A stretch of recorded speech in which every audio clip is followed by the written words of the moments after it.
हरे कृष्णा कृष्णा कृष्णा हरे हरे, हरे राम राम राम हरे हरे। हरे कृष्णा। आप सभी भक्तों का हार्दिक स्वागत है आज के श्रीमद् भागवतम की इस कक्षा में।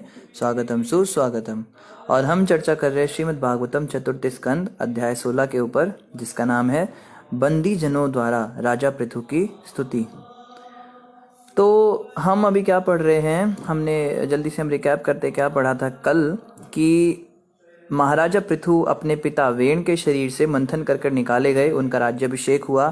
फिर अलग अलग देवताओं ने उनको बहुत सारे उपहार दिए, गिफ्ट्स दिए, और उसके बाद में उनकी स्तुति वंदना शुरू हुई। अब महाराजा पृथु ने बंदी गृह से सारे ऋषि मुनियों को रिहा किया, क्योंकि इनके पिता जो वेण थे वो बहुत ज़्यादा नास्तिक राजा थे, और उन्होंने सारे ऋषि मुनियों को कैद कर लिया था, जो भी वैदिक मंत्र का उच्चारण करते थे या जो भी ये यज्ञ आदि करते थे। तो महाराज पृथु ने जब उनको रिहा कराया तो उन सभी ने उनकी बड़ी सुंदर वंदना की, स्तुति की। लेकिन महाराजा पृथु की जब उन्होंने स्तुति की तो महाराजा पृथु को अच्छा नहीं लगा। हालांकि वो भगवान विष्णु के शक्तावेश अवतार थे, इस कारण से उनकी भगवान विष्णु के समान ही स्तुति होने लगी। लेकिन क्योंकि वो भगवान, अब देखो भगवान के अवतार की तो स्तुति भगवान की तरह ही होगी, लेकिन उन्होंने उसको स्वीकार नहीं किया। उन्होंने कहा आपकी जो स्तुतियां हैं ये मैं इसको स्वीकार नहीं करूंगा। कोई मूर्ख बच्चा ही होता है जो अपनी स्तुति सुनना चाहता है, उसको सुन के बड़ा खुश होता है। भक्तों को तो चाहिए अगर कोई उनकी तारीफ करे तो उसको यही सोचे कि माया मुझे गिराने के लिए आई है। तो इस प्रकार से महाराजा पृथु ने बहुत सुंदर विनम्रता दिखाई, लेकिन उनकी इस विनम्रता के कारण इन ऋषि मुनियों के मन में उनके प्रति कोई श्रद्धा की कमी नहीं हुई। उन्होंने तो और ज्यादा उनकी स्तुति शुरू करी कि देखो विनम्रता भी कितनी अधिक है आप में। तो स्तुतियां चल रही हैं, या तो इसी श्रृंखला में आज हम पढ़ेंगे श्रीमद् भागवतम चतुर्थ स्कंद अध्याय 16 और श्लोक संख्या 19 से हम प्रारंभ करेंगे। आगे क्या स्तुति हो रही है इनकी। ये राजा तीनों लोकों के स्वामी हैं और सीधे भगवान ने इन्हें शक्ति प्रदान की है। ये अपरिवर्तनीय हैं और परमेश्वर का शक्त्यावेश अवतार हैं। मुक्त आत्मा तथा परम विद्वान होने के कारण ये समस्त भौतिक विविधताओं को अर्थहीन मानते हैं, क्योंकि इनका मूलाधार अविद्या है। तो ये जो राजा हैं, राजा पृथु हैं, इनके विषय में कहा ये तीनों लोकों के स्वामी थे। देखो हम तो क्या आजकल बात करते हैं, कोई एक लोक का स्वामी भी बन जाए तो बहुत बड़ी बात है। इस एक पृथ्वी ग्रह पर ही आप देखो तो यहीं पर कोई व्यक्ति एक राजा नहीं होता। यहाँ पे भी अलग अलग देश के अलग अलग राजा होते हैं, और वो सब आपस में लड़ते हैं। कोई किसी को नहीं मानता, वो नॉर्थ कोरिया वाला तो किसी को भी नहीं मानता, सीरिया वाला किसी को नहीं मानता, अमेरिका वाला यूएस वाले को नहीं मानता, या ये मतलब आपस में इनके झगड़े चलते रहते हैं। वो यूनाइटेड स्टेट्स हो गई, पहले वो रिलीज स्टेट्स थी। तो इस प्रकार से हम देखते हैं इस पूरी पृथ्वी पर भी कोई एक शासनकर्ता नहीं है। और पृथ्वी के बाद कितने सारे सूर्य, चंद्र, मंगल, बुध, सोम आदि जितने सारे ये लोक हैं, इन सब को मिला के पृथ्वी लोक जो है पूरा बनता है। और इसके ऊपर के 7 लोक, नीचे के 7 लोक, सब के सब पूरे तीनों लोकों में इनका राज था, पृथु महाराज का। तो सोच सकते कितने बड़े राजा हैं ये, कितनी बड़ी बात है। लेकिन तो भी वो इतनी विनम्रता दिखा रहे थे और कह रहे हैं ये अपरिवर्तनीय होंगे, भगवान से इनको शक्ति प्राप्त है, ये बदलेंगे नहीं। देखो गुणों का होना कोई बड़ी बात नहीं है। हमने अपने जीवन में देखा बहुत ही अच्छे भक्त, बहुत ही सुंदर भक्त, इतने अच्छे, इतनी विनम्रता, इतनी सहनशीलता के साथ वो नए नए मंदिर में आए थे और बहुत सुंदर सेवा करते थे, हमसे सीनियर थे। लेकिन जैसे उनको पद प्रतिष्ठा मिल गई, उनको टेम्पल का इंचार्ज बना दिया, तो उनके तो होश ही ठिकाने पे नहीं। इतनी बुरी हालत हो गई, वो सब पे कमांड चलाना, ये करना, गुस्सा करना। ये पद प्रतिष्ठा आने पर अच्छे अच्छे लोग बदल जाते हैं, इसमें उनकी भी गलती नहीं थी, हम समझ गए। पद प्रतिष्ठा चीज ही ऐसी है, थोड़ी सी पोस्ट एंड पोजीशन जिसको मिल जाती है उसका दिमाग खराब हो ही जाता है। इसीलिए हम आए दिन सुनते हैं राजा इंद्र से कुछ ना कुछ गलती होती रहती है। कभी किसी के प्रति अपराध कर देते हैं, कभी कृष्ण के प्रति अपराध कर देते हैं। तो ये इसको कहते हैं पद का मद। पद आने पर मद आ जाता है। मद मतलब नशा। तो ये कुर्सी का जो नशा होता है ये बड़ा खतरनाक होता है। हमने अपने जीवन में देखा, हमको थोड़े दिनों के लिए इंचार्ज बना दिया तो हमने तो सबका शोषण करना ही शुरू कर दिया। ये आ ही जाता है। लेकिन यहाँ पे कह रहे हैं कि ये जो हाल है ये पृथु महाराज का नहीं होगा, ये अपरिवर्तनीय है, मतलब ये कभी बदलेंगे नहीं। इनको कितना भी प्रतिष्ठा मिल जाए ये हमेशा ऐसे ही रहेंगे। और परमेश्वर का शक्त्यावेश अवतार हैं, तो ये तो हम समझ ही गए। शक्त्यावेश अवतार का मतलब होता है एक विशेष जीवात्मा को भगवान बहुत ज़्यादा शक्ति प्रदान करते किसी कार्य को संपन्न करने की, तो उसमें शक्ति का आवेश हो जाता है, शक्ति का एक संचार हो जाता है, आवेश हो जाता है। तो है तो वो जीवात्मा, लेकिन उस समय वो भगवान की तरह एक्ट करते हैं, भगवान के समान उनके अंदर शक्ति हो जाती है, तो उनको शक्त्यावेश अवतार कहते हैं। और समय आने पर जब उनका कार्य पूरा हो जाता है तो फिर वो वापस सारी शक्तियां भगवान उनसे ले लेते हैं और वो वापस एक सामान्य जीवात्मा बन जाते हैं, तो इनको शक्त्यावेश अवतार कहते हैं। और कह रहे मुक्त आत्मा तथा परम विद्वान होने के कारण ये समस्त भौतिक विविधताओं को अर्थहीन मानते हैं। देखो संसार के अंदर जो विविधताएं हैं, ये जो रंग नज़ारे हैं, तमाशे हैं दुनिया के, हैं मेले हैं और रंगीले रंगीले सब, ये सब जो चीज़ें हैं ये सब अविद्या से जनित होते हैं। हमको तो इसमें बहुत आनंद आता है। जब ये हमें याद है मेला देखने जाते थे तो बहुत मज़ा आता था। माता जी ले जाती थी, हमारे घर के बाहर एक मंदिर था दुर्गा माता का, वहाँ पे नवरात्रि को मेले लगते थे 14 को, बहुत सुंदर मेला। ये हो रहा है कहीं पे कोई वो झूले झुला रहा है, कहीं पे कोई खाने पीने का सामान है, कहीं पे कुछ बिक रहा है, तो मेला घूमने जाते थे। 2 दिन के बाद जब वापस उस सड़क पे जाते थे तो कुछ भी नहीं होता था, नामो निशान ही नहीं होता था मेले का, लगता था यहाँ तो कुछ था ही नहीं। तब दिमाग में आता था जो 2 रात पहले देखा वो क्या था, वो कोई सपना तो नहीं था। इस प्रकार से संसार का मेला है। आज इतना सारा ये जो तामझाम है, घर है, बार है, संसार है, इतना कुछ है, अचानक से जो है मृत्यु की चपेट के साथ सब समाप्त हो जाएगा। अगला जीवन कुत्ते बिल्ली की योनि में हो जाएगा और फिर लगेगा कि वो तो सपना ही था। हम कभी बिस्तर पे उठते थे, उठते ही हमें खाने को मिलता था, अभी हम कुत्ते की योनि में, अब हमको खाना भी ढूंढने के लिए जाना पड़ता है, भूख से पीड़ित होना पड़ता है। अचानक से सपना जैसे टूटता है ना, ऐसे ये मेला टूटेगा हमारा। पर इस बात को हम समझ नहीं पा रहे, इस मेले में खोए हुए हैं। ये मनुष्य शरीर बहुत बहुत बहुत मुश्किल से मिला है और ये कितने समय के लिए कोई नहीं कह सकता। अचानक से कभी भी मृत्यु हो जाएगी, कुछ नहीं पता। कोई ये तो ना 20 साल 50 साल का हमने कोई सर्टिफिकेट लिखवा रखा है यमराज जी से कि हमें हमारी मृत्यु नहीं होगी। हमारे सामने 25 साल के भी मरे हैं, हमारे सामने 45 साल का भी व्यक्ति मरा है, हमारे सामने 2.5 साल का बच्चा भी मरा है। तो मेले के समान जो है इस संसार में खोएंगे नहीं पृथु महाराज, क्योंकि जानते हैं कि इसका मूलाधार अविद्या है। ये अविद्या के कारण जो है लोग ऐसा सोचते हैं, भ्रमित हो जाते हैं। ये राजा अद्वितीय शक्ति वाली तथा वीर होगा, जिससे इसका कोई प्रतिद्वंदी नहीं होगा। यह अपने हाथ में धनुष धारण करके विजयी रथ पर चढ़कर सूर्य के समान दिखाई देता हुआ भूमंडल की प्रदक्षिणा करेगा, जो दक्षिण से अपनी कक्षा पर परिभ्रमण करता है। तो कई लोग ऐसा कहते हैं कि शास्त्रों में लिखा है कि सूर्य पृथ्वी के चक्कर लगाते हैं, लेकिन साइंटिस्ट तो कहते हैं कि पृथ्वी सूर्य के चक्कर लगाती है। और क्या सच में वास्तव में बात सही है, कौन सी गलत है? तो देखो, आपको देने के लिए तो बहुत सारे तर्क हैं, लेकिन एक मुख्य तर्क हम क्या देंगे कि साइंस आज से 5 साल पहले जो बात कहती थी आज उसको तुरंत बदल देती है। साइंस जो है अपनी बातों को ऐसे बदलती है जैसे गिरगिट अपने रंग बदलता है। कभी तो प्लूटो स्टार होता है, कभी प्लूटो प्लैनेट बन जाता है, कभी प्लूटो वापस स्टार हो जाता है। इनकी तो हर रोज अमेंडमेंट्स होते हैं, साइंस हर रोज बदलती है, इनके जो स्टेटमेंट्स हैं हमेशा चेंज होते रहते हैं। एक हबल साइंटिस्ट हुए थे, उन्होंने कहा कि सारे ग्रह नक्षत्र बड़े हो रहे हैं, फिर उन्होंने कहा नहीं बड़े नहीं हो रहे हैं, वो दूर दूर भी जा रहे हैं। कहते नहीं ये भी हो रहा है। फिर अगला साइंटिस्ट आके कहता है इसके जो बात थी वो गलत थी। अब एक एटम का ही जो स्ट्रक्चर है उसको पता करने के लिए कितने सारे साल लग गए। कोई साइंटिस्ट कह के गया ये तो तरबूज की तरह है, इसमें बीज पॉजिटिव पॉजिट्रॉन्स जो है वो बीज की तरह पड़े हैं, या फिर किसी ने कहा ये तो पुडिंग की तरह है, फिर किसी ने कहा नहीं इसके अंदर तो न्यूक्लियस अलग होता है, इलेक्ट्रॉन बाहर होते हैं। तो हर दूसरा साइंटिस्ट पहले वाले को रिफ्यूट करता है। और देखो मजे की बात, हर किसी को नोबेल प्राइज मिलता है, गलत थ्योरी देने वाले को भी नोबेल प्राइज मिलता है। ये साइंस है। जैसे एक बार एक साइंटिस्ट हुआ तो उसने सोचा मैं सारे विश्व के पक्षियों का एक रिसर्च करके बताऊंगा कि जो है दुनिया में एक नई डिस्कवरी करूंगा। तो उसने अलग अलग पंछियों की तस्वीरें खींची और उसने एक थ्योरी दी कि उसको हर पंछी काला ही दिखा। सारे काले पंछियों की तस्वीर देखकर उसने एक स्टेटमेंट दिया कि द ब्लैक बर्ड थ्योरी उसने निकाली कि हर पंछी हर परिंदा काला होता है, किसी में ऐसा विविधता होती है, किसी में ये होता है, किसी में वो होता है। और सारे साइंटिस्ट लोग बड़े खुश हुए, उनको बड़ा सम्मान किया, उनको नोबेल प्राइज दिया, बहुत बढ़िया, तुम कितने बड़े साइंटिस्ट हो, मजा आ गया। तो कुछ दिनों के बाद एक सफेद कबूतर को किसी ने देखा और उसकी फोटो खींच के डाली। तो अब इसके ऊपर सवाल उठ गए, भाई तुम तो कहते थे हर पंछी काला होता है। कहते यही तो साइंस की खूबसूरती है कि हम हर रोज कुछ नया सीखते हैं।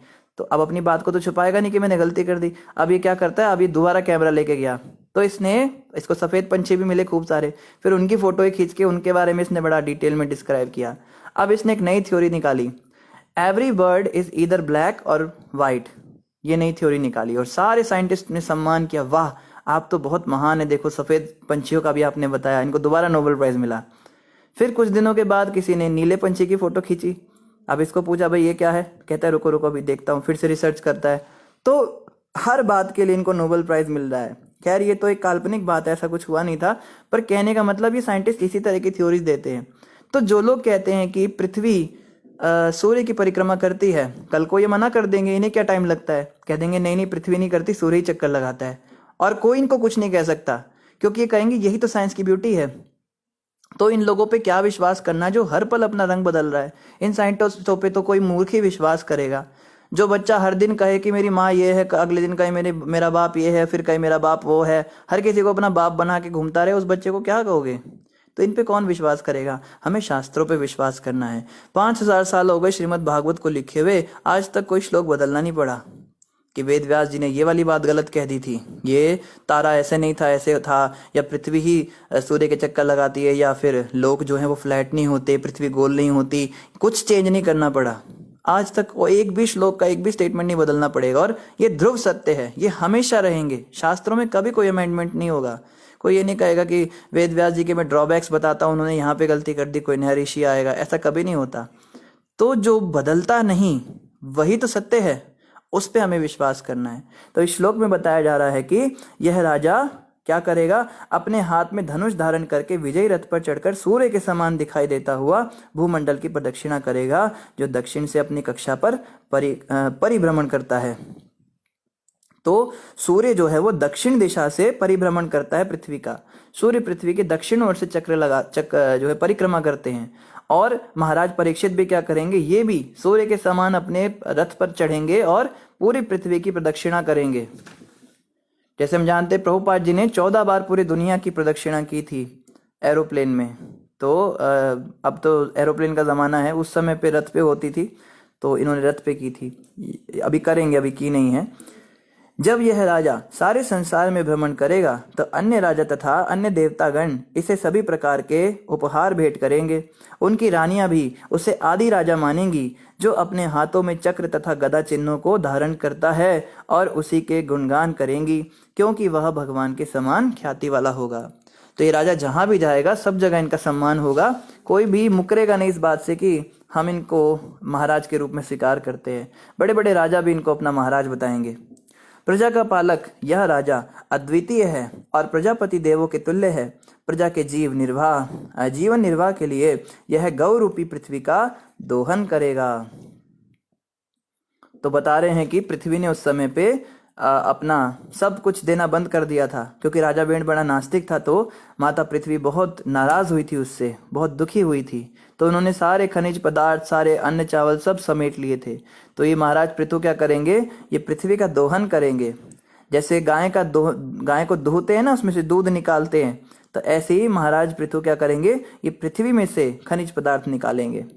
यही नहीं, यह अपने बाण की नोक से समस्त पर्वतों को विदीर्ण करके धरती को वैसी ही समतल करेगा, जिस प्रकार स्वर्ग का राजा इंद्र अपने प्रबल वज्र से पर्वतों को तोड़ता है। तो कहते हैं अपने बाणों की नोकीली धार से क्या करेंगे, पर्वतों को विदीर्ण करेंगे। आप सोचो, हम आज एक मिसाइल छोड़ते तो भी कोई पर्वत टूटता नहीं। पर्वत मतलब बहुत बड़ी बात है, पर्वत को तोड़ने के लिए कितनी मेहनत लगती है। पर महाराजा पृथु क्या करेंगे, ये अपने बाण छोड़ेंगे तीर से। हम तो जैसे कई मूर्ख लोग क्या कहते हैं ना, आप सनातन धर्म हिंदुओं के यहाँ क्या धनुष बाण लेके घूमते थे, हमने देखो बंदूकें बनाई, हमने मिसाइलें बनाई, हमने तोप के गोले बनाए, आप लोग वही तीर कमान लेके, वो लकड़ी के तीर लेके उस पे वो कोने कोने से लगा के वही लेके घूमते रहते थे। तो इन बेवकूफ़ों को पता नहीं है कि वो लकड़ी के तीर नहीं होते थे, वो कोई रामलीला वाले लकड़ी के तीर थोड़ा ना होते थे जिसको मार के वो हवा में थोड़ी दूर तक जाके गिर जाते थे। उन धनुषों के ऊपर जो बाण होते थे उनमें शक्तियां होती थी, बाणों में शक्ति संचार करने के लिए मंत्र होते थे, और आप तो इतना बड़ा सब ताम झाम करके इतना बड़ा लोहे का तोप लेकर आते हो, उसमें आग जलाते हो, दुनिया भर का धुआं छोड़ते हो, बारूद लगाते हो, और वो तोप का गोला पकड़ने के लिए 20 बंदे होते हैं उसमें डालने के लिए, तब जाके वो छूटता है और वो भी निशाने पे नहीं लगता। और हम एक पतला सा तीर अपने तरकश से निकालते थे हमारे सनातन धर्म में, वैदिक धर्म में, और उसके ऊपर मंत्र का जाप करते थे। विशेष मंत्र होता था जिससे उस बाण में शक्ति आती थी, और ये मंत्र उसको मिलते थे जो गुरु उनको देते थे। जैसे जैसे उनको जितने बाण, जितनी शक्तियाँ मिलती थी, जैसे नारायण अस्त्र होता था, शिव ज्वर होता था, ब्रह्मास्त्र होता था, तो बड़े बड़े ये एटम बम्स भी होते थे। और एक छोटा सा बाण जो है, जैसे ही तीर निकलता था धनुष से, तो एक के 1000 हो जाते थे, किसी के 10,000 हो जाते थे, या एक बाण से चिंगारी निकलने लगती थी, या कोई बाण जो है वो कम से कम नहीं तो 100 किलोमीटर तक भी चला जाता था। कोई शब्दभेदी बाण छोड़ते थे। शब्दभेदी बाण क्या होते थे, वो केवल शब्द को सुनता था और बाण छोड़ते थे, तो जहां से भी वो आवाज आ रही है वो बाण घूम के चला जाता था। ऐसा नहीं वो बाण सीधा ही जाएगा, वो घूमने में भी उसमें सक्षम होते थे बाण। तो ये लोग इस बात को समझ नहीं पाते कि बाण जो होते थे वो देखने में बाण लगते थे, लकड़ी के या लोहे के या सोने चांदी के, मगर उनमें शक्ति जो है वो मंत्रों के द्वारा उनको अभिमंत्रित करके छोड़ा जाता था। कुछ बाण तो बारिश कर देते थे। अर्जुन के पास तो इतनी शक्ति थी, वो बादल बना सकते थे बाणों से अंधेरा कर देते थे, सूर्य को ढक देते थे।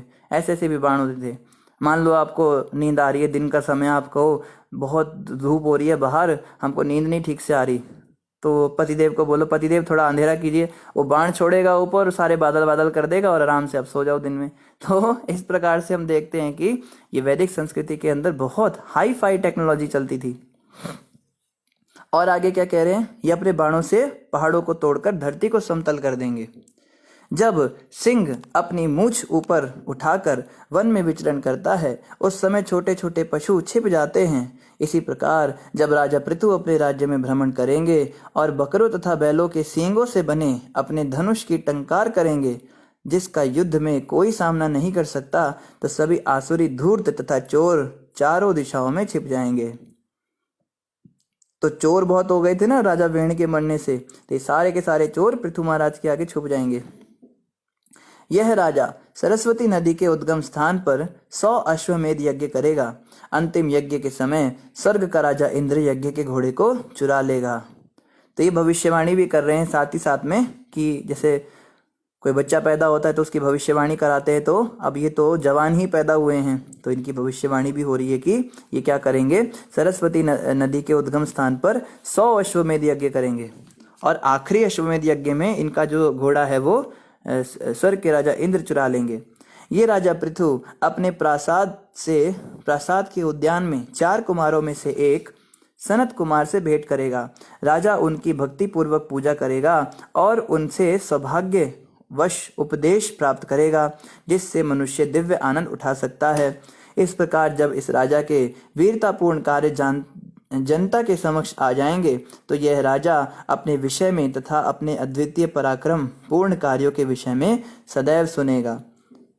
तो इस प्रकार से समय आने पर सनत कुमार से भी इनकी भेंट होगी और उनसे भी इनको बड़ा उपदेश मिलेगा, जिससे बहुत ये आनंदित हो जाएंगे और सारे के सारे लोग इनके पराक्रम की जय जयकार करेंगे।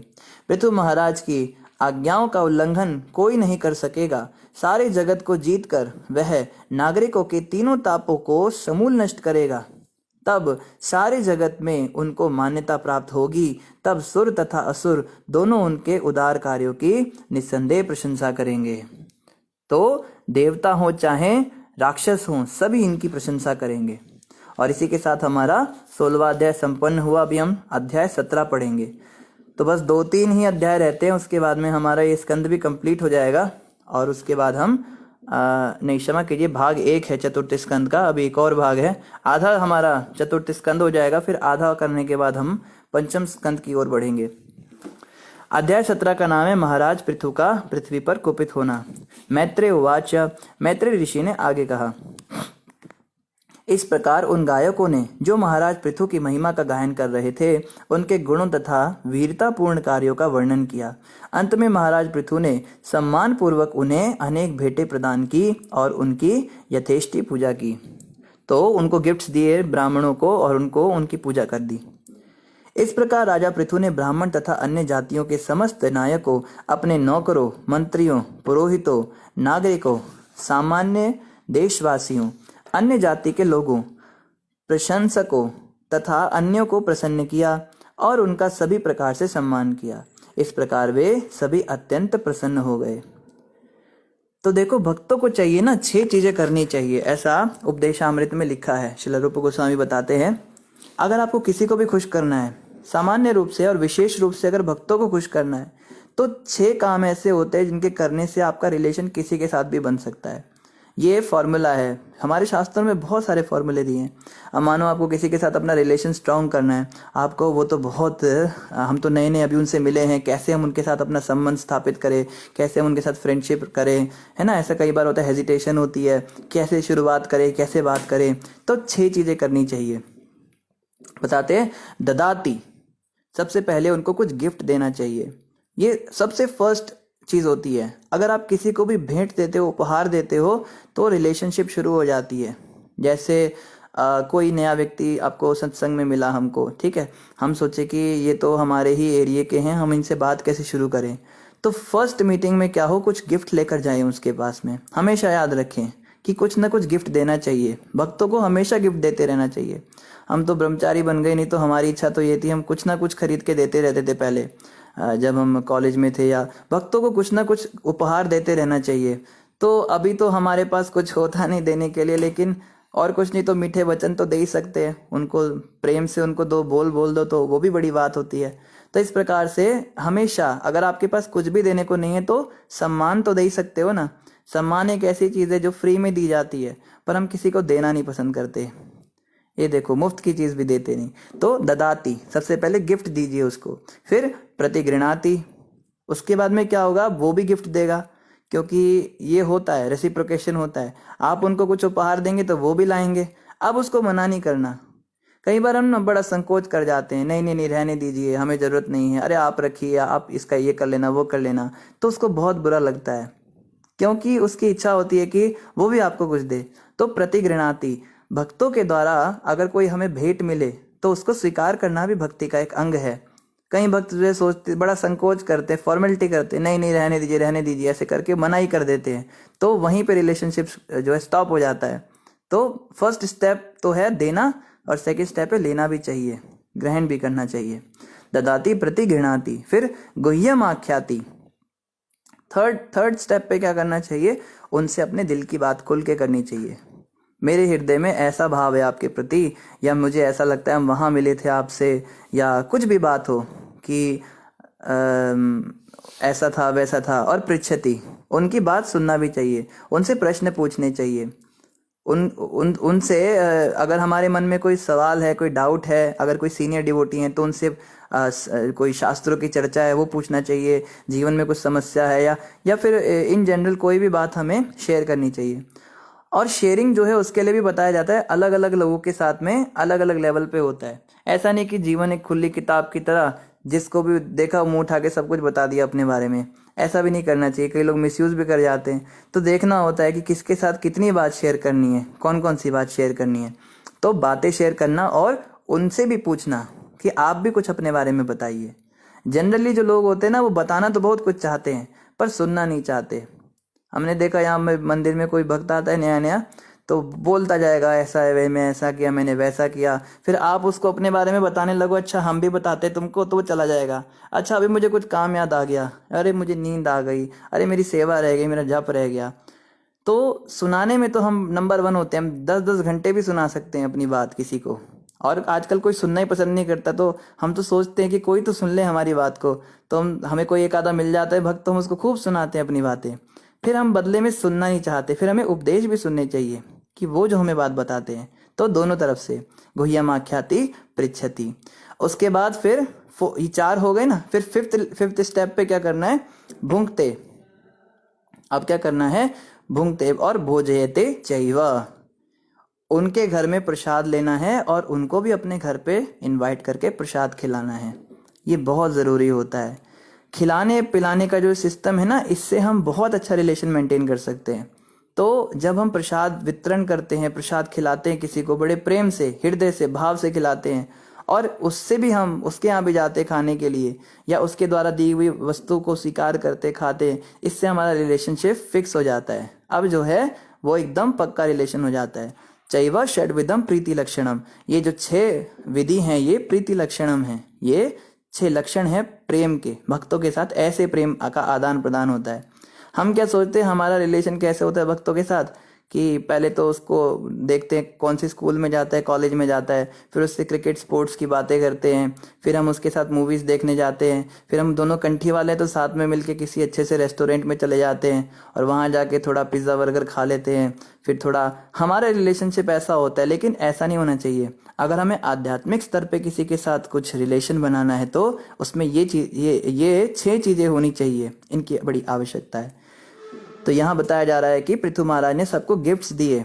तो ये जो गिफ्ट्स देना है ये एक आदान प्रदान का तरीका होता है। हमेशा उपहार देते रहना चाहिए, कुछ ना कुछ गिफ्ट देते रहना चाहिए। देने से जो है हमारा एक वो बढ़ता है, सबके प्रति एक भाव बढ़ता है और सबका हमारे प्रति भाव बढ़ता है। आगे कह रहे विदुर उवाच,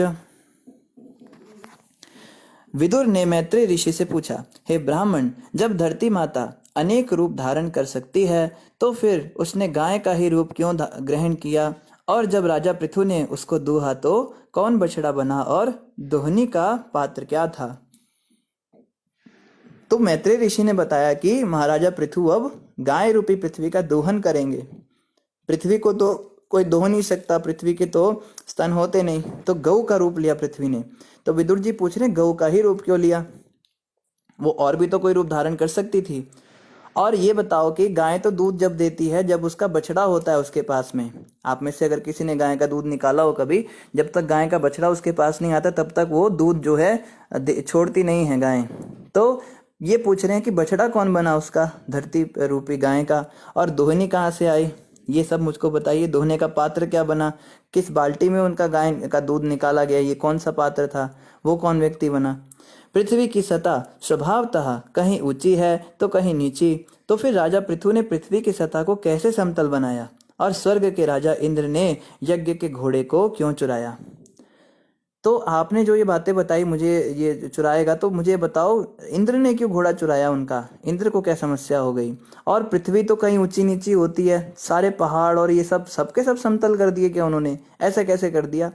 देखो बिल्कुल ऐसे प्रश्न कर रहे हैं जैसे हम लोग होते हैं ना, कि ये कैसे हो सकता है, ऐसा कैसे पहाड़ तोड़ के पूरा समतल कर दिया, ऐसे तोड़ना होता है। तो इनको तो पूरा पता था विदुर जी को, लेकिन हम लोगों को समझाने के लिए इन्होंने ये प्रश्न किए।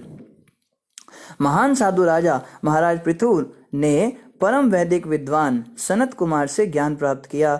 अपने जीवन में इस ज्ञान को व्यवहृत करने के लिए ज्ञान प्राप्त करके उस राजा ने इच्छित गंतव्य किस प्रकार प्राप्त किया? कि आप कह रहे हो कि सनत कुमार से वो मिले और उन्होंने बहुत सारा ज्ञान प्राप्त किया, तो फिर उन्होंने वो कौन सा ज्ञान था और कैसे उन्होंने जीवन में उसको उतारा? पृथु महाराज भगवान कृष्ण की शक्तियों के शक्त्यावेश अवतार थे। फलतः उनके कार्यों से संबंधित कोई भी कथा सुनने में मन भावना लगती है और कल्याणकर होती है।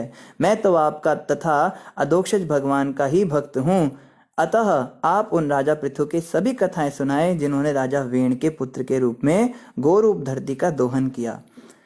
तो पहले तो बहुत सारे क्वेश्चन पूछे और लास्ट में कहते हैं विदुर जी कि मेरे को बहुत अच्छा लग रहा है, आप बताइए, आप भगवान कृष्ण के ही तो वो शक्त्यावेश अवतार हैं, तो महाराज पृथु के विषय में भी मुझे जानना है। मेरा बड़ा मन लगता है। जैसे कई भक्त होते हैं ना, हम कमेंट पढ़ते हैं, कई बार वो लिखते हैं कथा सुनने में बहुत अच्छा लगता है और ऐसा मन करता है सुनते जाएं और सुने उनके बारे में और डिटेल में सुने। तो यही चीज़ विदुर जी कह रहे हैं मैत्रेय जी को कि आपने शॉर्ट में बता दिया ऐसा ऐसा हुआ, आप डिटेल में बताइए और सुनाइए महाराज पृथु ने और क्या किया। मुझे इस कथा को सुनने में बहुत आनंद आ रहा है। तो ये जो है ये मुझे पूरी इनकी महाराज पृथु की सारी कथाएं सुना दीजिए। सूत उवाच, सूत गोस्वामी ने आगे कहा कि जब विदुर को भगवान कृष्ण के विविध अवतारों के कार्यकलापों को सुनने की प्रेरणा प्राप्त हुई तो मैत्रेय ने विदुर की प्रशंसा की, क्योंकि वे स्वयं उनसे प्रोत्साहित और अत्यधिक प्रसन्न थे। तब मैत्रेय ने इस प्रकार कहा। तो सूत गोस्वामी कह रहे हैं कि जब विदुर जी इस प्रकार की बात बोलते थे कि आप और कथा सुनाइए, मुझे बहुत आनंद आ रहा है, तो मैत्रेय जी को भी जोश चढ़ जाता था। मैत्रेय जी और प्रेम से कथा सुनाते थे और भाव से सुनाते थे।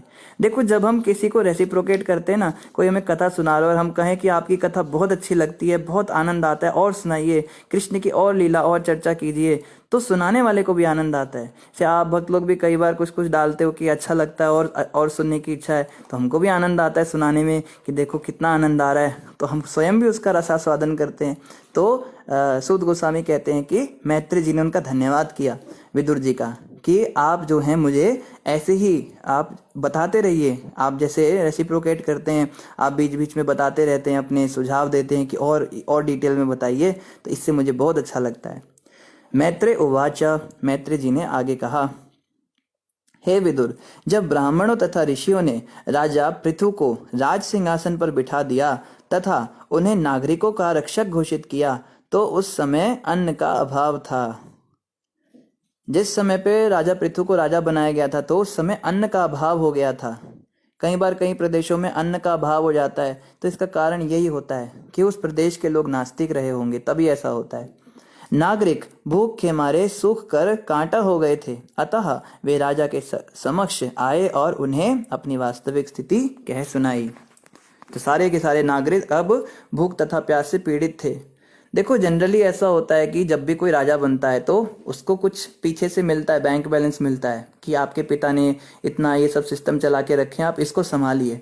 जैसे कोई पिता भी अपने पुत्र को बिजनेस सौंपता है तो बेटा बस संभालता है उस बिजनेस को। लेकिन यहाँ पे क्या हो रहा है, पिता ने सब गड़बड़ कर रखा है, सब तहस नहस कर रखा है। और जैसे ही नए नए राजा बने, राजा बनते ही इनके सामने अब समस्याओं की सूची आ गई कि अब सबसे पहले तो भूखे लोग आ गए कि हमें भूख लग रही है, हमारे यहाँ सूखा पड़ा हुआ है, भूख से हमारी जान निकल रही है, अन्न की कमी है, महाराज आप इसके विषय में कुछ कीजिए। तो महाराज पृथु को देखकर हमें एक बहुत अच्छा यहाँ से सीख लेनी है कि जब भी कोई नया काम, जैसे कोई लोग नए ऑफिस में जाते हैं, जाते ही खूब सारी समस्या आ जाती हैं क्योंकि आपसे पिछले वाले व्यक्ति ने खूब गड़बड़ की हुई थी। या हम कभी कोई भी नया काम शुरू करते हैं तो उसमें बहुत सारी अड़चनें आ जाती हैं। हम सोचते हैं अभी अभी तो हमने शुरुआत ही की थी। जैसे कोई नई नई शादी करता है, शादी करते उसको पता लगता है कि उसके जीवन साथी ने तो बहुत सारे लोन ले रखे हैं, अब उसको चुकाने के लिए इसको भी मेहनत करनी पड़ेगी, या ऐसी बहुत सारी बातें हो जाती हैं। तो घबराना नहीं चाहिए, हमको पृथु महाराज से सीखना है। प्रॉब्लम सॉल्विंग एटीट्यूड इसको कहते हैं। इसके ऊपर लेक्चर होते हैं आजकल विदेशों के अंदर, लोगों को सिखाना पड़ता है कि जीवन में, इसको मोटिवेशनल स्पीचेस भी कहते हैं। आजकल मोटिवेशनल स्पीकर्स होते हैं, कहते कोई बात नहीं, घबराओ मत, वीर तुम बढ़े चलो, धीर तुम बढ़े चलो। अरे जो भागवत सुनता है ना, उसको किसी मोटिवेशन की जरूरत नहीं, उसको भागवत से ही सब कुछ मिल जाता है। देखो अभी कैसे करेंगे वो आगे। हे राजन, अब बोल रहे हैं वो, हे राजन, जिस प्रकार वृक्ष के कोटर में लगी आग वृक्ष को धीरे धीरे सुखा देती है, उसी प्रकार हम जठराग्नि भूख से सूख रहे हैं। महाराज, हम सबको भूख लग रही है, हमारे घर में बच्चों को भूख लग रही है, हमारी स्त्रियों को भूख लग रही है। आप शरणागत जीवों के रक्षक हैं और आप हमें वृत्ति जीविका देने के लिए नियुक्त हुए हैं, अतः हम सभी आपके संरक्षण में आए हैं। आप केवल राजा ही नहीं हैं, आप तो भगवान के अवतार भी हैं। वास्तविक रूप में आप राजाओं के राजा हैं।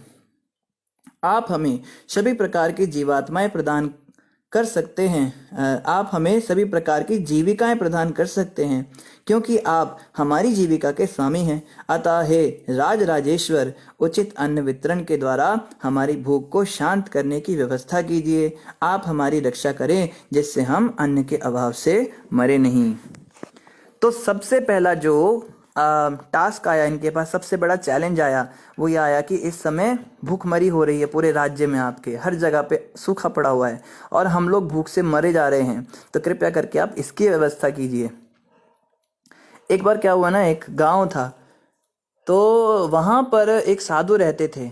वो साधु बड़े विख्यात थे कि जिस भी गांव में सूखा पड़ता था तो उन साधु को बुलाया जाता था उस गांव में, और वो साधु आके वहां पे मृदंग पकड़ के, ढोल गले में लटका के और नृत्य करते थे, भजन गाते थे और खूब डांस करते थे, और उनके नृत्य करने से वर्षा आ जाती थी। ये विख्यात था। तो एक बार एक गांव में बहुत सूखा पड़ा, कई सालों तक बारिश ही नहीं हुई। तो वहां के सब किसानों ने सोचा अब क्या किया जाए। तो वहां पे एक व्यक्ति ने सुझाव दिया कि वो जो साधु उस गांव में रहते उनको बुलाया जाए और वो नृत्य करेंगे और बारिश हो जाएगी। तो वो साधु उस गांव में आए, तो उन साधु को बोला भाई आप तो बड़े पहुंचे हुए हैं, आप ऐसा करिए यहाँ पे भी। तो वो साधु ढोल गले में लटका के और नाचने लगे, लेकिन उनके नाचने के बाद भी बारिश नहीं हुई। एक दिन तक बारिश नहीं हुई, साधु लगातार नाचते रहे। 2 दिन बारिश नहीं हुई। तीसरे दिन जब साधु नाच रहे थे और नाचते नाचते नाचते नाचते शाम को बारिश हो गई। और जब बारिश हुई तो सारे गांववासी बड़े खुश हुए, साधु को खूब भेंटें दी, उन्होंने खूब हार पहनाए और उनका बड़ा धन्यवाद किया। तो एक छोटा सा बालक था, वो ये सब देख रहा था। उस बालक के मन में एक प्रश्न उठा कि ये साधु ऐसा कर कैसे सकते हैं। तो जब वो साधु जा रहे थे तो उसने पूछा कि साधु जी मैं आपसे एक प्रश्न करना चाहता हूँ। तो बोलो बेटा। कहते आप जब नाचते हो तो बारिश कैसे हो जाती है। तो साधु कहते हैं मैं क्या करता हूँ ना, मैं भगवान से प्रार्थना करता हूँ कि प्रभु आप कृपा करो, और नृत्य करता हूँ। तो कहता है अगर बारिश नहीं हुई तो, कहते जब तक बारिश नहीं होती मैं तब तक निरंतर नृत्य करता हूँ, क्योंकि मुझे पूरा विश्वास है कि भगवान कृपा तो अवश्य करेंगे। जब पहले दिन बारिश नहीं हुई तो मैं हतोत्साहित होकर नहीं बैठ गया कि चल बेकार है, ये गांव ही बेकार है या नहीं होने वाला। मैं करता रहा। दूसरे दिन भी जब बारिश नहीं हुई तो मैं समझ गया कि इस गांव की नियति में बारिश है ही नहीं, लेकिन तो भी मैं नृत्य करता रहा। तब जाके भगवान को मुझ पे तरस आ गया कि ये बेचारा रुकेगा ही नहीं, इसलिए भगवान को बारिश करनी पड़ी। तो कई बार ऐसा होता है कि हमारे प्रयास में कमी होती है, भगवान की कृपा में तो कोई कमी नहीं। भगवान तो कृपा करने को तैयार बैठे रहते हैं, पर हम थोड़ा सा प्रयास करके और बैठ जाते हैं। एक भक्त कहते प्रभु जी हम ना 6 महीने से महामंत्र जप रहे हैं, पर हमें को भगवान के दर्शन ही नहीं हुए अभी तक। अरे बाबा तुझे 6 महीने में भगवान के दर्शन चाहिए, पेशेंस नहीं है लोगों में। जैसे हमारे गुरु महाराज कहते हैं, समय पे दिन होता है, समय पे रात होती है, समय आने पर ही सब बात होती है। समय पे होता है ना। एक और भी इस पे दोहा भी कहा गया है कि माली सींचे 100 घड़ा, ऋतु आए फल होए। कोई व्यक्ति कितना भी कोशिश करे, समय से पहले कुछ होता नहीं। माली अगर 100 घड़े भी सींचता रहे, जब तक ऋतु नहीं होगी तब तक फल नहीं उगेगा।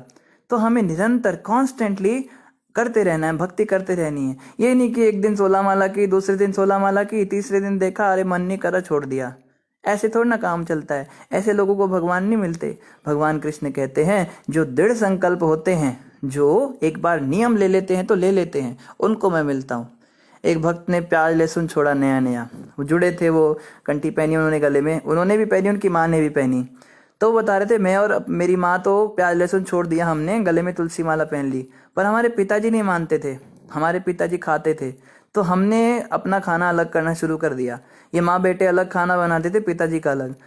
तो पिताजी ने जब देखा कि भाई ये इतना वो कर रहे हैं, तो पिता ने कहा चलो छोड़ो मैं भी यही खा लेता हूँ, पर उन्होंने पूरी तरह नियम वगैरह नहीं धारण किया। तो एक दिन क्या हुआ, जिस ढाबे से उनके लिए विशेष रूप से बिना प्याज लहसुन का आता था खाना, कुछ कोई फेस्टिवल था पता नहीं क्या था, वो ढाबे से भी मंगाते थे कभी कभी, तो ढाबे वाले ने गलती से प्याज वाला दे दिया इनको।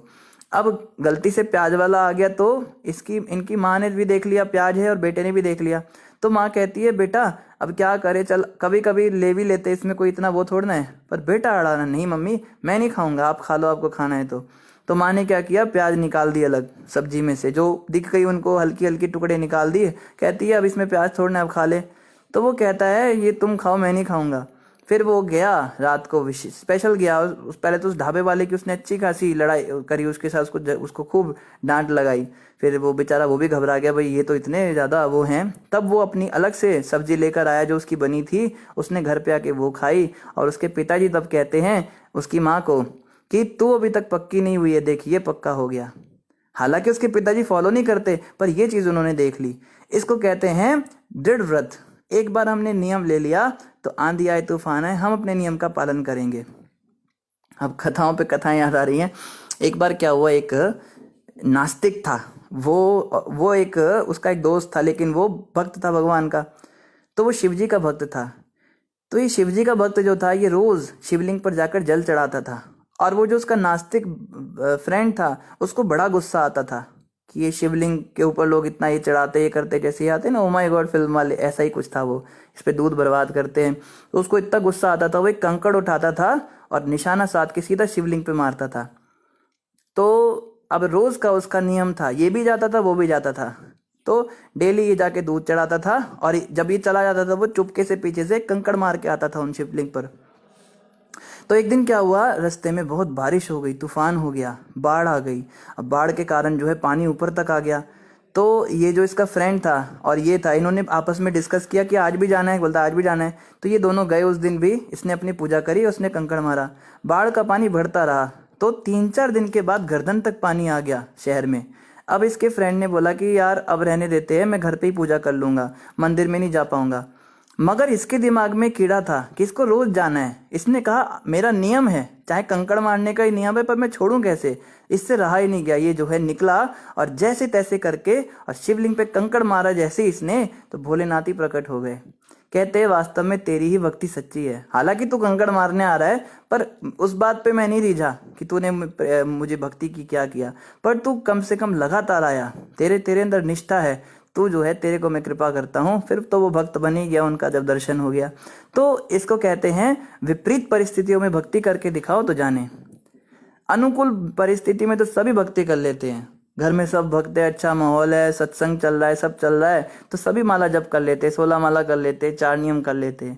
अरे भक्ति तो उसको कहते हैं जब विपरीत परिस्थिति आती है, घर में माहौल खराब हो जाता है, माता पिता झगड़ा करने लगते हैं, पति पत्नी से झगड़ा हो जाता है, बाहर के लोग हमको उल्टी उल्टी बातें बोलने लगते हैं, मन के अंदर अलग अलग विचार आते हैं, कभी काम वासना बहुत अधिक प्रबल हो जाती है, कभी क्रोध बहुत प्रबल हो जाता है, कभी कोई लोन आ जाता है, कभी कुछ आ जाता है, कभी कुछ आ जाता है। जब इतनी समस्याएं होती हैं जीवन में, उस समय पे हम माला करके दिखाएं तो जाने। तो विपरीत परिस्थिति में जो लगा रहता है, और ये बदलती रहती हैं, घबरा जाते हैं भक्त लोग, प्रभु जी ऐसा हो गया ऐसा हो गया, ये आती जाती रहेंगी। कृष्ण भगवान कहते हैं जैसे सर्दी के बाद गर्मी आती है, गर्मी के बाद फिर सर्दी आती है, फिर सर्दी के बाद गर्मी आती है, इसी प्रकार सुख दुख है संसार में। सुख आएगा फिर दुख भी आएगा, फिर दुख भी खत्म हो जाएगा, फिर से सुख आ जाएगा। लेकिन भक्तों को चाहिए कि निरंतर भक्ति में लगे रहें, भक्ति में कोई कमी नहीं आनी चाहिए। तो हम लोग छोटा सा कुछ हमारा कुछ हो जाता है, कोई एग्जाम आ जाता है या कोई घर में झगड़ा हो जाता है, उतने में ही हम सब माला जब सब छोड़ देते हैं। ऐसे लोगों को भगवत प्राप्ति नहीं होती।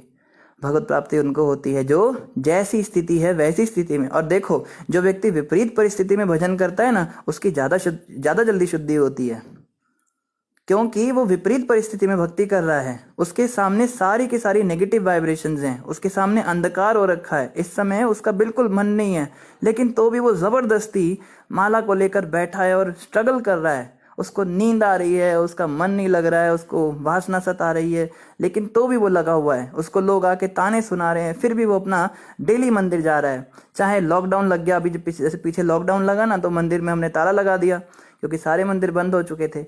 तो एक व्यक्ति, एक भक्त हैं, उनकी उम्र 40-45 साल है, पर उनको मंदिर आने का ऐसा चस्का, वो दीवार टाप के आ जाते थे मंदिर में। उनको हमने डांट लगाई, भैया इस समय पे मंदिर बिल्कुल नहीं आना है, प्रभु जी को पता लगेगा कि आपका बिल्कुल अलाउड नहीं है, संस्था की ओर से मना। उनको समझ में ही नहीं आ रही बात। वो कहते कुछ भी हो जाए, मंगल आरती तो मैंने आना है। वो चाहे बाहर खड़े होकर खिड़की से करते थे दर्शन भगवान का, वो डेली सुबह नहा धो के तिलक लगा के और छत को, दीवार को टाप के आना उन्होंने, और बाहर खड़े रह के मंगल आरती अटेंड करनी। तो ऐसे लोगों को भगवत प्राप्ति बहुत जल्दी होती है। तो यहाँ पे यही बताया जा रहा है कि विपरीत परिस्थितियों के अंदर अब देखो महाराजा पृथु क्या करेंगे। मैत्रेय उवाच, नागरिकों के इस शोकालाप को सुनकर तथा उनकी दयनीय स्थिति देखकर राजा ने दीर्घ काल तक इस विषय पर विचार किया कि क्या वह मूलभूत कारणों को खोज सकता है।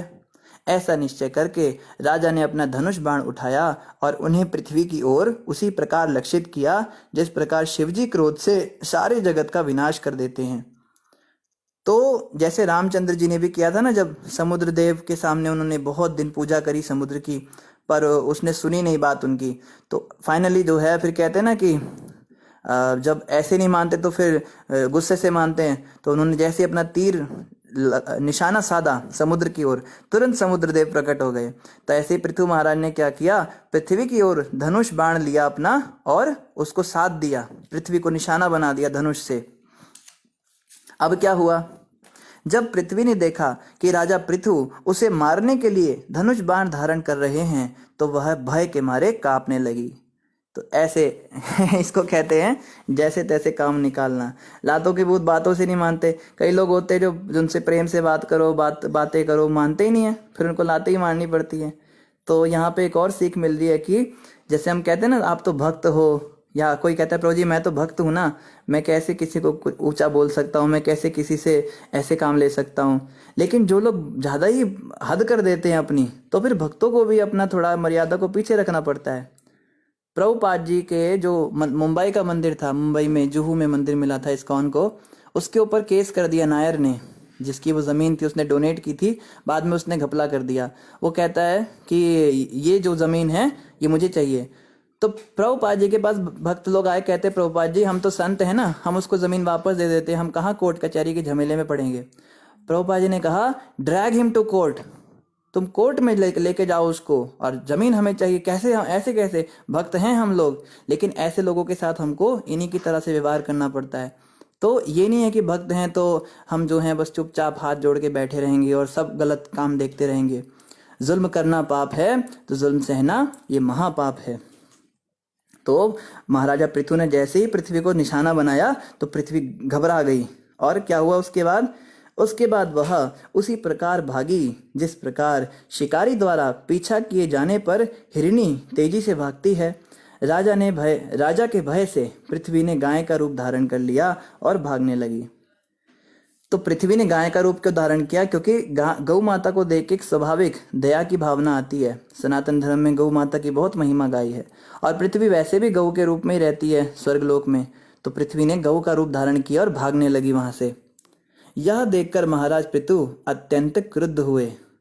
तो पृथु महाराज को और गुस्सा बढ़ गया कि गाय बनकर आगे आगे भागे जा रही है, और उनकी आंखें प्रातःकालीन सूर्य की भांति लाल लाल हो गई। तो पृथु महाराज की आंखें लाल हो गई।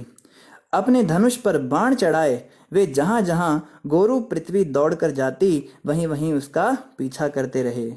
तो गौ माता के रूप में पृथ्वी आगे आगे भागी जा रही है, और इनको इतना गुस्सा आ रहा है उसके ऊपर, पृथ्वी के ऊपर, और उसके पीछे पीछे भागे जा रहे हैं। गौ रूप पृथ्वी स्वर्ग तथा पृथ्वी के बीच अंतरिक्ष में इधर उधर दौड़ने लगी। तो पृथ्वी ने सोचा कि मैं थोड़ा स्पेस यात्रा करूंगी तो ये मुझे पकड़ नहीं पाएगा, तो जमीन पे चलते चलते हवा में उड़ने लगी, और जहां भी वह जाती राजा अपना धनुष बाण लिए उसका पीछा करते रहे। तो पृथ्वी को ये नहीं पता था कि इनको भी उड़ना आता है, तो वो राजा भी उनके पीछे पीछे उड़ रहे हैं, हवा में भी चले गए। जिस प्रकार मनुष्य मृत्यु के क्रूर हाथों से नहीं बच सकता, उसी प्रकार गोरु पृथ्वी वेण के पुत्र से नहीं बच सकी। अंत में पृथ्वी भयभीत होकर और दुखित हृदय से असहाय अवस्था में पीछे की ओर मुड़ी। तो जब पृथ्वी ने देख लिया भाई मैं तो कहीं बच के जा ही नहीं सकती इससे, ये तो मौत की तरह मेरे पीछे पड़ गया, तो पृथ्वी ने क्या किया, वो रुक गई, थक गई बेचारी भागती हुई, और अंतरिक्ष में कहीं पर जो है भागी, वहां भागी, हर जगह उनका पीछा किया। तो पृथ्वी रुकी और पीछे मुड़कर देखा उन्होंने, असहाय अवस्था में, बहुत ही करुण क्रंदन में, एकदम आंखें एकदम भोली सी बना ली और बहुत रोनी सी सूरत बना के पीछे मुड़ी। परम ऐश्वर्यवान राजा पृथु को धर्म के ज्ञाता तथा शरणागतों के आश्रय के रूप में संबोधित करते हुए उसने कहा, पृथ्वी ने कहा, क्या कहा, कृपया मुझे बचाइए, आप समस्त जीवात्माओं के रक्षक हैं, अब आप इस लोक के राजा के रूप में पदस्थ हैं। तो पृथ्वी कह रही है आप मेरी रक्षा कीजिए, आप तो राजा हैं, आप तो मेरे भी स्वामी हैं, इस लोक के अंदर आप ही राजा हैं, तो आप मेरी रक्षा कीजिए। गोरूप पृथ्वी राजा से अनुनय विनय करती रही, मैं अत्यंत दीन हूँ और मैंने कोई पाप कर्म नहीं किया है, तो फिर आप मुझे क्यों मारना चाहते हैं? आप धर्म के नियमों को जानने वाले हैं, तो फिर आप क्यों मुझसे द्वेष कर रहे हैं? और क्या एक स्त्री को मारने के लिए इस प्रकार उद्यत है? आप तो धर्म को जानते हो ना राजा, तो पहली बात तो मैं गाय हूँ, उसके ऊपर भी स्त्री हूँ, और उसके ऊपर मैंने कोई पाप भी नहीं किया, कोई गलत काम नहीं किया, तो अब मुझे मारने के लिए क्यों मेरे पीछे पड़े हैं? मेरी मौत क्यों बनते हैं आप? ऐसा क्यों करते हैं? यदि स्त्री कोई पाप कर्म भी करे तो मनुष्य को उस पर हाथ नहीं उठाना चाहिए।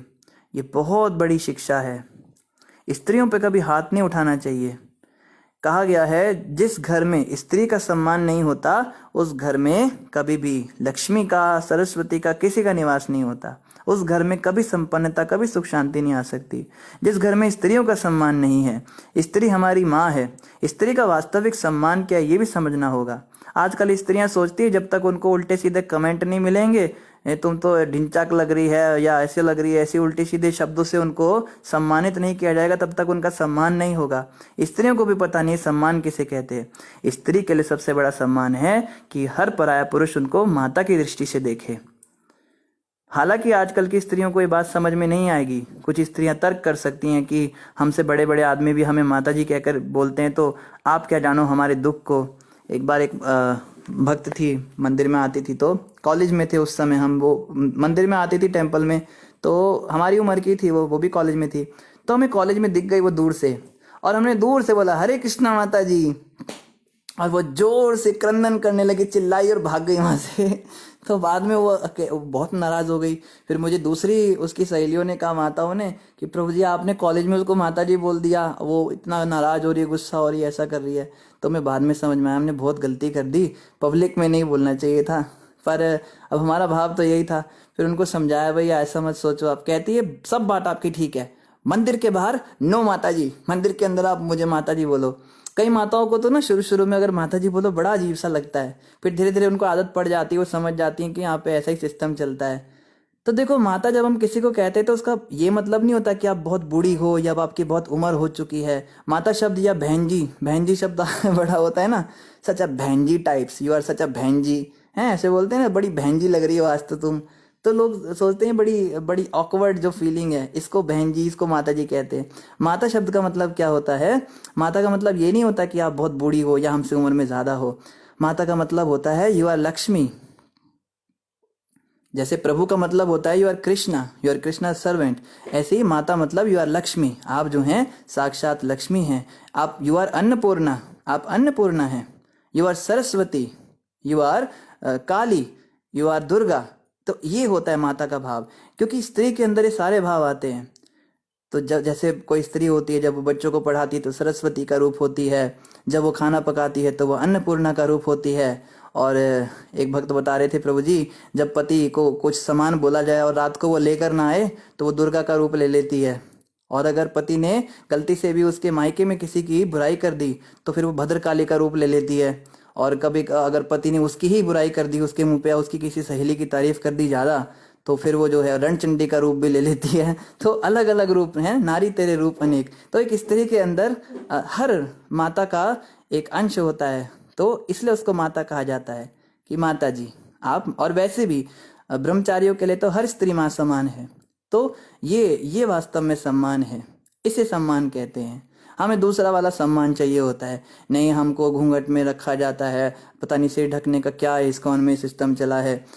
तो ये सब हमारे जो शास्त्रों के अंदर बातें गई हैं, ये सभी बहुत ज़्यादा साइंटिफिक हैं।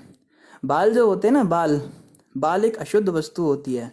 बाल प्रोटीन से बनते हैं, जिससे हड्डी और बाल, ये दो चीज़ें बड़ी अशुद्ध मानी जाती है। जब भी हम बालों को हाथ लगाते हैं तो हमें हाथ धोने चाहिए, क्योंकि हाथ गंदे हो जाते हैं, विशेष रूप से जब हम पूजा पाठ करते हैं। जैसे खाने के सामान में अगर बाल आ जाता है तो हम कितनी घिन करते हैं कि गंदी चीज आ गई, गंदी चीज आ गई। यही कारण है कि ब्रह्मचारी अपने हेड शेव ही कर लेते, सन्यासी ब्रह्मचारी बाल ही नहीं रखते सिर पे। और उनको पूजा करनी होती है भगवान की, ठाकुर जी की विग्रह सेवा करनी होती है, तो दाढ़ी मूछ भी नहीं रखते वैष्णव लोग, इसीलिए दाढ़ी मूछ भी हटाई जाती है, क्योंकि बाल अच्छे नहीं होते। लेकिन स्त्रियों के लिए मर्यादा है, शास्त्र कहते हैं स्त्रियों को अपने बाल नहीं कटाने चाहिए।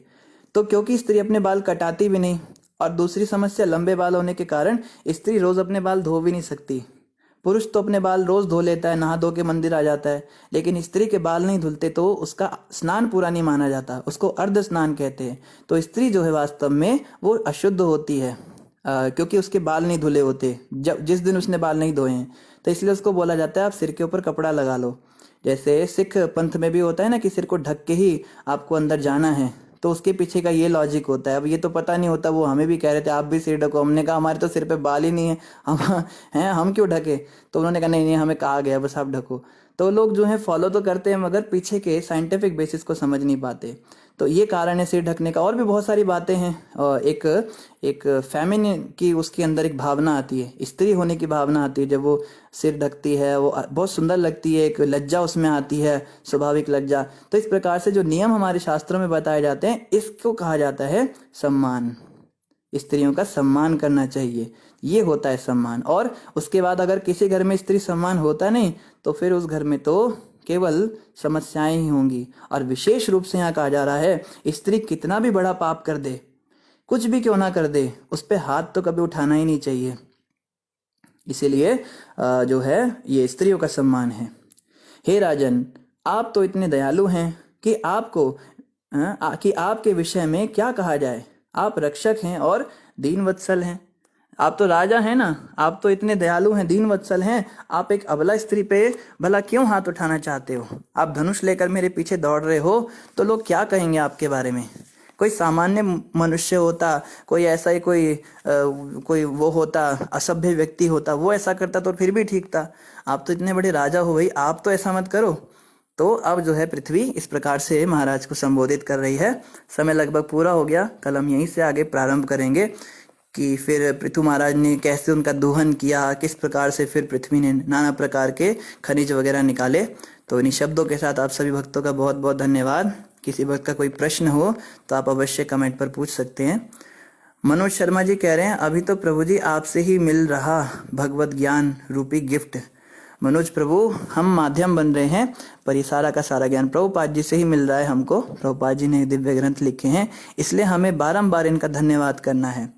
कहते हैं ना कि जो हरि की कथा सुनाते हैं वही लोग सबसे बड़े दयालु हैं संसार में, सबसे बड़े दानी तो वही हैं। ये गोपी गीत में श्रीमती राधा रानी ने कहा, भूरी दाजना है तब कथामृतम तब तजीवनम, कि आपकी कथा जो है ये हमारे जलते हुए हृदयों को, हमारे जीवन में जो इतनी समस्याएं, हमारा मन इतना डिस्टर्ब रहता है, हमारी बुराइयां इतनी ज्यादा प्रबल रहती है, इसको शांत करता है। भगवान की कथा हमारा मन शांत करती है, भगवान की कथा हमारी बुराइयों को निकालती है, और भगवान की कथा सुनने से हृदय को शीतलता मिलती है। जैसे जल रहा है हृदय, उस पर बारिश होती है। ऐसी हरि कथा सुनाने वाले जो भूरीदा जना होते हैं, जो ये लोग होते हैं, साधु होते हैं जो सुनाते हैं, ये लोग क्या है, सबसे बड़े दानी व्यक्ति है संसार में। तो यही सोच के हमें कथा जरूर सुननी चाहिए। मीनाक्षी माता कहती है, हरे कृष्णा, दंडवत प्रणाम प्रभु जी, कभी अपने ऊपर भी क्लास करे, आपने भक्ति में कैसे ज्वाइन किया? मीनाक्षी माता, हम तो क्या बताएं, हम तो बहुत ऋणी हैं प्रभुपाद जी के, हम पे बहुत कृपा हुई है। आपकी इच्छा है तो कभी हम बता सकते हैं, वैसे कोई बड़ी बात नहीं है, बहुत सारे बड़े बड़े आचार्य, उनके विषय में हमको चर्चा करनी चाहिए, पर फिर भी अगर आपकी इच्छा है तो कभी हम बताएंगे। हम पे बहुत कृपा हुई है प्रभुपाद जी की, गुरु महाराज जी की, भगवान कृष्ण की इतनी कृपा हुई कि बताया ही क्या जाए। कहाँ से आए हैं और कितनी एक छोटी जगह से हमने कभी जीवन में भी नहीं सोचा था कि कभी ऐसा भी दिन आएगा जो आज हमारे जीवन में आया है। ये सब बहुत ज़्यादा कृपा है। बस हम आपको यही कहेंगे माता, इच्छा शक्ति बहुत बड़ी चीज़ है। मैंने अपने आप को जैसा इमेजिन किया था आज से 5 साल पहले, मैं आज वहाँ पे हूँ। और 10 साल पहले मैंने जैसा इमेजिन किया था खुद को, वैसा मैं 5 साल पहले था। आप अपने मन में बस इतना ध्यान रखिए कि अगर मैं अपने मन में इच्छा प्रकट रखूं एकदम प्रबल, हालांकि मेरे पास कोई संसाधन नहीं, मैं गृहस्थ जीवन में हूँ, मैं शादीशुदा हूँ, तो भी मैं ये सोच सकती हूँ या सोच सकता हूँ कि कभी तो विरक्त बनूंगा, कभी तो समय आएगा जब वैष्णवों के साथ में मैं गौर देश में जाऊंगा। मेरे आगे पीछे कोई जंजाल नहीं होगा, कोई घर वाले, कोई बच्चे, कुछ नहीं होगा, बस मैं होऊंगा और मेरे प्रभु होंगे। और नृत्य करते हुए, कीर्तन करते हुए मेरे नेत्रों से अश्रुओं की धारा बहेगी। कभी तो वो दिन आएगा जब ब्रजवास करूंगा, ब्रजवासियों से 2 टूक मांगूंगा, उनकी मधुकरी करके उनका झूठा खाऊंगा। कभी तो वो दिन आएगा जब जगन्नाथपुरी के आनंद बाजार में बैठूंगा और भिक्षा करूंगा और हरि नाम दिन भर जपूंगा, और प्रेम से जो है मेरी नेत्र भरे रहेंगे, हमेशा अश्रुपूरित रहेंगे। कम से कम भाव तो रख सकते हैं ना हृदय में। अगर आप भाव रखोगे ना माता, जीवन में जरूर ऐसा दिन आएगा। ये आपको मैं बता दूं, जैसा हम सोचते हैं वैसा होता जरूर है। भगवान जरूर हमारी इच्छा को पूरा करते हैं। समय लगता है लेकिन पूरा जरूर करते हैं। बहुत सारे वैष्णव भजन हैं जिसमें वैष्णव इस प्रकार से कह रहे हैं, कब वो दिन आएगा, कब वो दिन आएगा, कबे हबे बोलो से दिन आमार, हैं अपराधे घुची हरि नाम में रुचि। कब तो वो दिन आए जब अपराध करना मैं बंद करूं, हरि नाम में मुझे आनंद आना शुरू हो। कबे हबे बोलो से दिन आमार, हैं कबे गौर बने, हैं कबे गौर बने सुर दुनी तटे, हा राधे हा कृष्णा बोले। कब वो दिन आएगा जब मायापुर में गंगा के तट पर मैं नित्य कीर्तन करता हुआ पागलों की तरह चिल्लाऊंगा, हे राधे हे कृष्ण, जोर जोर से चिल्लाऊंगा और पागलों की तरह भागूंगा, दौड़ूंगा, कृष्ण को ढूंढूंगा। कब वो दिन आएगा। तो इस प्रकार की प्रार्थनाएं हमें गानी चाहिए, वैष्णव भजन गाने चाहिए और इस भाव को जीवन में अपने हृदय में रखना चाहिए। तो धन्यवाद आपका माता जी। मोहन प्रभु कह रहे हैं थैंक यू सो मच प्रभु जी, आप बहुत अच्छे से एक्सप्लेन करते हो। धन्यवाद मोहन जी, आप समझ गए हम क्या कहना चाहते थे। भागवत में जैसे विदुर जी बीच बीच में मैत्री जी को बोलते हैं, आप लोग थोड़ा बोलते रहोगे ना तो हमको भी उत्साह मिलता रहेगा। तो थैंक यू। हम तो एक्सप्लेन नहीं करते, आप ऐसा लिख सकते हो कि ये कथा का प्रसंग बहुत अच्छा लग रहा है या कथा सुन के बहुत अच्छा लग रहा है। तो हम तो क्या कर सकते हैं, हमारे तो अंदर कोई योग्यता नहीं, पर भगवान की कथा ही ऐसी है जिसमें बहुत आनंद आता है। और भक्तों ने हरे कृष्णा दंडवत प्रणाम कहा है, आप सभी को भी हरे कृष्णा दंडवत प्रणाम। निधि माता ने याद दिला दिया, आज जय राधा माधव गाना है। निधि माता सारे प्रश्न लेके अंत में आपके लिए जय राधा माधव हम गाएंगे। केशव जी कह रहे हैं tomorrow will also tell a little story about Ekadashi, how we should follow. जी केशव प्रभु जी, कल के ही कल तो वैसे हम एकादशी के दिन छुट्टी रखते हैं, एकादशी के दिन भागवत नहीं होती है। एकादशी पे हम या तो कोई वैष्णव भजन पढ़ते हैं या एकादशी महात्म्य पढ़ते हैं या फिर हम किसी भक्त का जीवन चरित्र पढ़ते हैं। तो देखेंगे कल क्या होगा, पर आपने कहा है तो कल एकादशी महात्म्य भी अवश्य पढ़ देंगे। आप कृपया करके कल लाइव रहिएगा। संगीता माता कहती है कैन वी ड्रिंक चुकुंदर जूस ऑन एकादशी फास्ट। माता जी चुकंदर तो ले ही सकते हैं ना, चुकंदर तो फलाहार होता है, पर बाहर से मत आप लीजिए, क्योंकि बाहर के लोग जो होते हैं ना वो उनके जूस की मशीन में और भी चीज़ें मिक्स होती है, मसाला भी होता है, बड़ा कुछ होता है, तो हो सकता है हमारा फास्ट ब्रेक हो जाए। अगर आप घर में ही जूस निकाल सके ऐसी कोई व्यवस्था हो, या फिर दुकान पे जाके आप उसको बोले भाई साफ सफाई से बनाओ और अपनी आंखों के सामने बनवाए, पूरा उसकी मशीन धुलवाएं पानी से और फिर वो बनाए, तो बिल्कुल आप ले सकते हैं। और केशव जी कह रहे हैं आंवले का जूस भी लेना चाहिए। ठीक है। अशोक प्रभु कह रहे प्रभु जी आप बहुत सुंदर कथा सुनाते हो। तो अशोक प्रभु जी हम फिर से वही अपील करेंगे कि आप ऐसा लिख सकते हो कि कथा बहुत अच्छी लग रही है, इसमें आनंद आ रहा है, कोई प्रसंग हम सुन रहे हैं तो बहुत अच्छा लग रहा है। एकता माता कह रही है बहुत सुंदर प्रभु जी, धन्यवाद माता जी। और दीपिका माता कह रही है प्रभु जी आप बहुत अच्छे से एक्सप्लेन करते हो। आप सब भक्त लोग थोड़ा सा गलत डायरेक्शन में पकड़ गए हमारी बात को, हम तो क्या कर सकते हैं, मगर ठीक है। एकता माता कहती है वेरी नाइस प्रभु जी, और संगीता माता कहती है नाइस, और हंसी का भी इमोजी है। धन्यवाद माता जी, आप लोग इतने ध्यान से सुनते हो। एक माता जी कीर्ति माता, उन्होंने एक नई मुहिम शुरू की है। वो क्या करती है ना, वो क्विज बनाती है डेली। आज की जो कथा हुई है इसके ऊपर उन्होंने 10 प्रश्न रेडी रखे होंगे।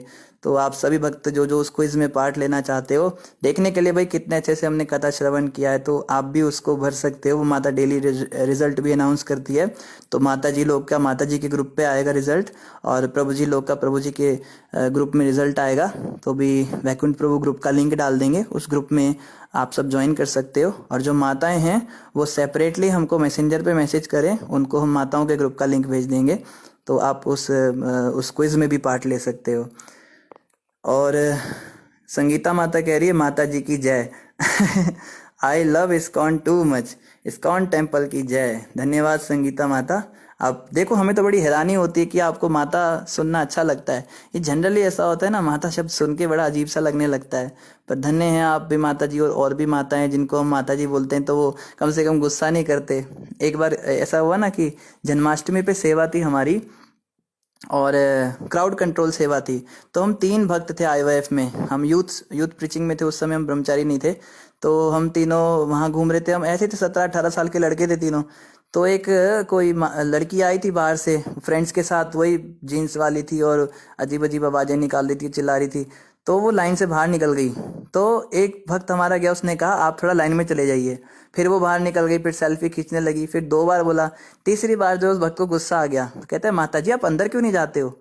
तो उसको इतना गुस्सा आया और उसके सारी फ्रेंड्स चिढ़ाने लगी माता जी और हंसने, और उनको तो पता नहीं था कि माता जी, उसको इतना गुस्सा आया वो चिल्लाने लगी क्राउड में, और वो शांति नहीं हुई। उसको हमने समझाया भी हम सबको माता जी बोलते हैं, कहती नहीं तुमने मुझे माता जी कैसे बोला, मैं माता जी तो तुम पिताजी, तुम्हारा पूरा खानदान पिताजी, पता नहीं। बोलती बोलती वो चली गई, और हमारे जो उस टेम्पल के जो हेड थे उनके पास तक बात गई, मतलब बहुत बड़ा इशू बना उस बात का, बहुत बतंगड़ बनाया उसने। तो उन भक्त ने बड़ा डांटा इन भक्त को उसके सामने। तो फिर जब वो चली गई तो उसको शांत करके भेज दिया, कहते भैया बाहर की स्त्रियों को माता जी आप सीधे मत बोला करो, आप थोड़ा देखो अभी क्या करना है, हमको प्रभुपाद जी ने तो कहा है। पर तो ऐसी स्थिति भी हो जाती है। तो बहुत अच्छी बात है कि आप सबको माता जी सुनना अच्छा लगता है, धन्यवाद आप सभी का।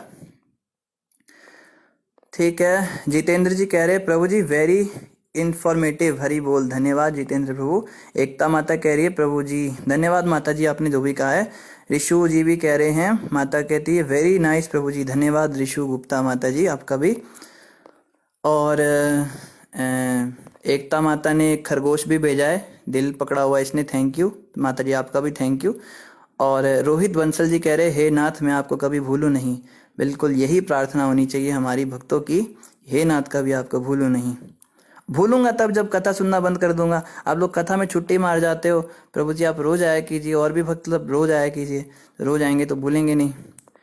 और संगीता माता आपका भी धन्यवाद माता जी। और डिम्पल कश्यप जी कह रहे प्रभु जी बहुत सुंदर कथा, हाँ ऐसे लिख सकते हैं, बहुत सुंदर कथा, ये अच्छा है।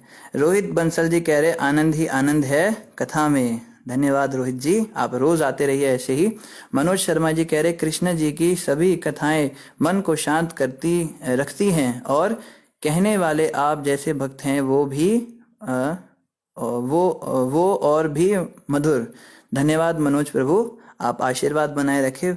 आप सबके आशीर्वाद और स्नेह से ये कथा हम चलाते रहेंगे। हमारा प्रयास है कि पूरी भागवतम कंप्लीट करें, पर कुछ पता नहीं चलता, कब भी कुछ भी हो जाता है। हम मंदिर में रहते हैं तो 100 तरह के काम आ जाते हैं, कभी कुछ भी हो सकता है। तो आप सब प्रार्थना करते रहिए भगवान से कि कथा कंप्लीट ज़रूर हो जाए। हमने ऐसा अनुमान लगाया है कि जैसे हमारी स्पीड चल रही है इसके हिसाब से लगभग 2 साल में हमारे ये 18 जो पार्ट्स हैं 12 स्कंद के पूरे हो जाएंगे। तो इसके लिए जो है निरंतर हमें प्रार्थनाओं की आवश्यकता है। आप सभी भक्तों का बहुत बहुत धन्यवाद। और ग्रंथ राज श्रीमद् भागवतम महापुराण की जय, जगत गुरु शिला प्रभुपाद की जय, श्रील गुरु महाराज की जय, गौर प्रेमानंदी, हरि हरि बोल, हरे कृष्णा। अच्छा क्षमा कीजिए, भूल गए, निधि माता का राधा माधव रह गया। जय राधा माधव कुंज बिहारी, गोपी जन वल्लभा गिरिवरधारी, यशोदानंदन व्रज जन रंजन, जमुना तीरा वनचारी। जय राधा माधव कुंज बिहारी, जय राधा माधव कुंज बिहारी। हरे कृष्णा कृष्णा कृष्णा हरे हरे, हरे राम राम राम हरे हरे। हरे कृष्णा कृष्णा कृष्णा हरे हरे, हरे राम